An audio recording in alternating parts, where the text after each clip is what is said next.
I'm going to talk about a project I curated in 2012 at Carlos Ishikawa in Marlend, the gallery, and then a more recent project which started in Peckham but isn't really there anymore.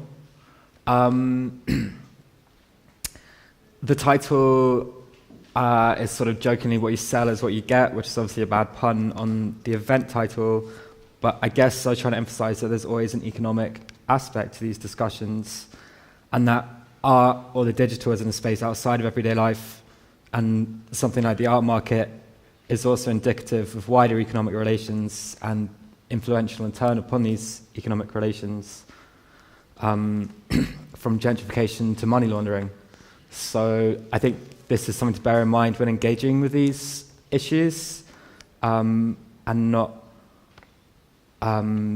getting too carried away by what's on the screen when there's a lot going on around the screen as well.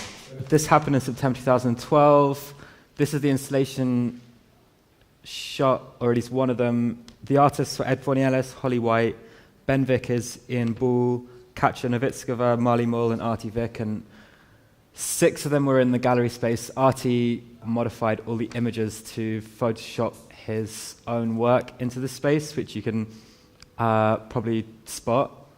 This obviously questions the documentation as a truth statement, but also incorporates the documentation back into his own brand of image object, which I was interested in just seeing what happened. So the exhibition also crossed into the space of a publication, which was a PDF, and this is it printed out, and also crossed into the space of the website as well. So every artist took over the homepage of the gallery simultaneously for the duration of the show, so you could choose between each artist kind of used to the space, and this is Holly White, who's got SoundCloud and YouTube and music, and her some of her like a proto-punk web design, which I kind of love.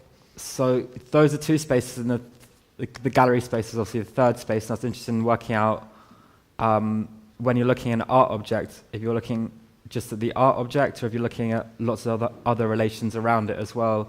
And the idea of narrative was a way of trying to visualize some of those roots between the website space or the publication space, the sculpture or print or iPad for Katya, and what kind of things like exist between them, and how an artistic process works between these different spheres rather than just being one thing on the wall.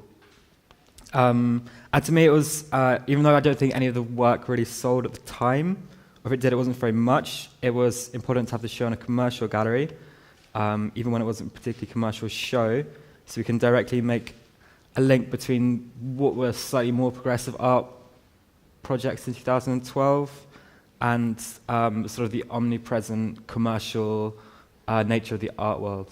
So at least just try and solidify that relationship, and not to pretend that digital works were somehow escaping that, but actually we're right in the heart of it. So I sort of started a project space with Oscar Khan in Peckham on Consort Road in January. Amy Heineman did a show, that was the first one. Emily Jones did the third show. This was just in our house, really shit house, increasingly expensive.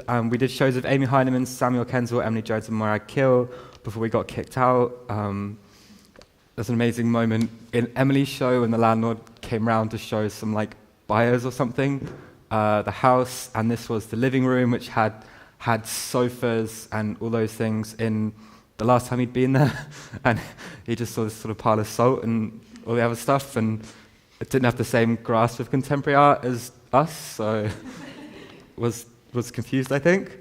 We have started doing web shows. This is the first one with a French artist called Cedric Fug, which just closed a few days ago. More interactive than screenshots. It changed a lot during it. It's all about materiality, I guess. So we have one which I'm just making today, which is with Hella Troll Busy and Holly Childs, who are writers from Australia, and they have about 7 embedded 7 iframes with different live Google Docs that will scroll at different speeds and are overlapping. So you have this crazy interaction between the different parts of their text. So between 2012 and 2014, we've seen the market increasingly fetishize youth and digital practices.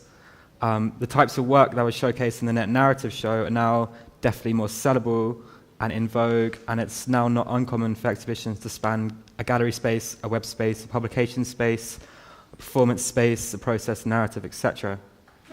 What's more, artists are coming straight out of school, are getting bought by collectors in certain cases, and you have a whole flipping phenomenon of creatures like Stefan Simkowitz, who Jerry Saltz called a Sith Lord, which was hilarious. In an essay recently published by Efflux, which is going to be published as a book by Verso called The New Way of the World, the French philosophers and psychologists, I guess, Pierre Dodot and Christian Laval, argue that the current stage of neoliberalism is defined by market values or market relations becoming naturalized across all aspects of life.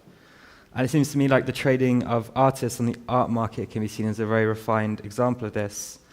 And it seems like art practice should therefore be aware of this, or at least wary of this situation, which is, I think, why when we're talking about digital works, what this whole idea of narrative or process that a lot of us are looking at in 2012 is this great freedom to do more interesting things and invent interesting processes around objects, but also those processes become, in a sense, that you, the artist, are bought as the process when you are interrelating with the market. And so with a project like Life Gallery, we've tried to highlight that actually there's all these dirty material things like shitty houses with holes in the wall and leaks that happen at the same time as these fancy digital things on screens, and that if we're going to try and be artists and interact with this, to sort of like highlight those relations and make them as much a part of the material as the fancy digital stuff right from the start.